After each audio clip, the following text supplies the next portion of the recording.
বাঁকুড়া পশ্চিমবাংলার অন্যতম জেলা, যেখানে আজও বাংলার পটশিল্পকে লড়াই করে বাঁচিয়ে রেখেছেন পটশিল্পীরা। হ্যাঁ, বাঁকুড়া ছাতনার ভরতপুর গ্রামের পটশিল্পীরা রীতিমতো আধপেটা খেয়ে আঁকড়ে ধরে রয়েছেন বাংলার এই ঐতিহ্যকে। যে গ্রামে পা দিলে আপনি দেখতে পাবেন প্রতিটি ঘরের দেওয়ালে পটশিল্পীদের হাতে আঁকা নানান ঐতিহাসিক গল্প গাঁথা। বাঁকুড়া মানেই আমাদের চোখের সামনে ভেসে ওঠে কাঁকুড়ে মাটি, পাঁচমুড়ার ঘোড়া, টেরাকোটা শিল্প এবং শাল, মহুয়া, অর্জুন, পলাশে ঘেরা পাহাড়ি পথ। আর তার সঙ্গে বিষ্ণুপুর, মুকুটমণিপুর, জয়পুর ফরেস্ট, জয়রামবাটি, শুশুনিয়া পাহাড়ের মতো বিখ্যাত সব জায়গাগুলো।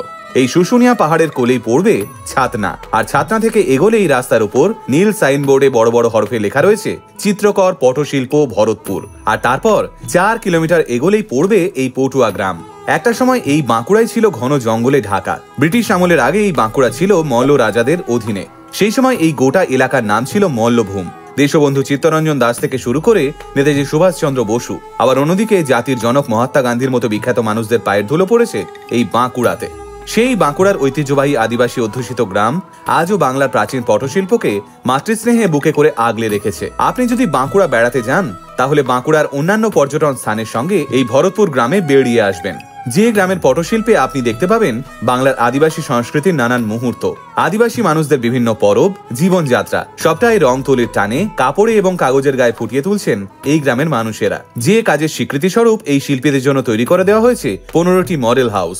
এই গ্রামে মেরে কেটে 150 জন মানুষের বাস, তাদের মধ্যে 19টি পরিবার চিত্রকর, যারা প্রজন্মের পর প্রজন্ম ধরে এই পটচিত্র এঁকে চলেছেন। যদিও শুধুমাত্র পটচিত্র এঁকে মানুষগুলোর সংসার চলে না, তাই পেটের ভাত জোগাড় করতে কখনো দিনমজুরি, কখনো বা অন্যান্য কাজ করে সংসারের মুখে অন্ন তুলে দেন তারা। কিন্তু তবুও এই হতদরিদ্র মানুষগুলোর নিখুঁত তুলির টানেই আজও বেঁচে রয়েছে বাঁকুড়া পট। শুনলে অবাক হবেন, এই পটুয়া শিল্পীরা আঁকার জন্য যে রং ব্যবহার করেন তা সবটা তারা নিজেদের হাতে বানান। আজ অব্দি কোনো কেনা রং বা কেমিক্যাল রঙের ব্যবহার তারা করেননি। ছবি আঁকার জন্য শুধুমাত্র কাগজটুকুই তারা বাইরে থেকে কেনেন, বাকি সমস্তটা তারা নিজেরাই তৈরি করেন।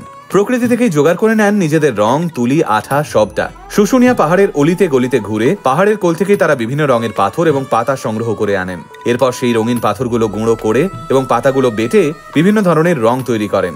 এই পটশিল্পীদের আঁকা ছবিগুলো যেহেতু প্রাকৃতিক উপাদান দিয়েই তৈরি, তাই খুব বেশি ঝাঁ চকচকে হয় না সেসব। কিন্তু এই এক একটা পটচিত্র তৈরি করতে এক একজন শিল্পীর যে পরিমাণ পরিশ্রম এবং ভালোবাসা জুড়ে থাকে, তা আপনাকে সত্যিই মুগ্ধ করবে। এই গ্রামের পটচিত্র শিল্পীরা আঁকার জন্য যে তুলিটি ব্যবহার করেন সেগুলোও ছাগলের লোম দিয়ে তৈরি হয়। এই গ্রামে মূলত 2 ধরনের পট তৈরি হয়, একটি জড়ানো পট আর একটি চৌকো পট। আগে হয় গান, পরে হয় পট, যেখানে শিল্পীরা নিজেরাই নিজেদের সুর দিয়ে গান তৈরি করেন। কিন্তু বর্তমানে সেই সব পট গান বিলুপ্ত প্রায়।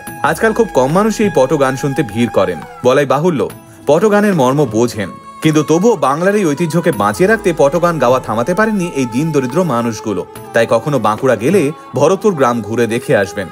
এই গ্রামের পটশিল্পীদের আঁকা পটচিত্র কিনে দেখবেন, আর তাতেই এই মানুষগুলোর অক্লান্ত পরিশ্রম সার্থক হবে।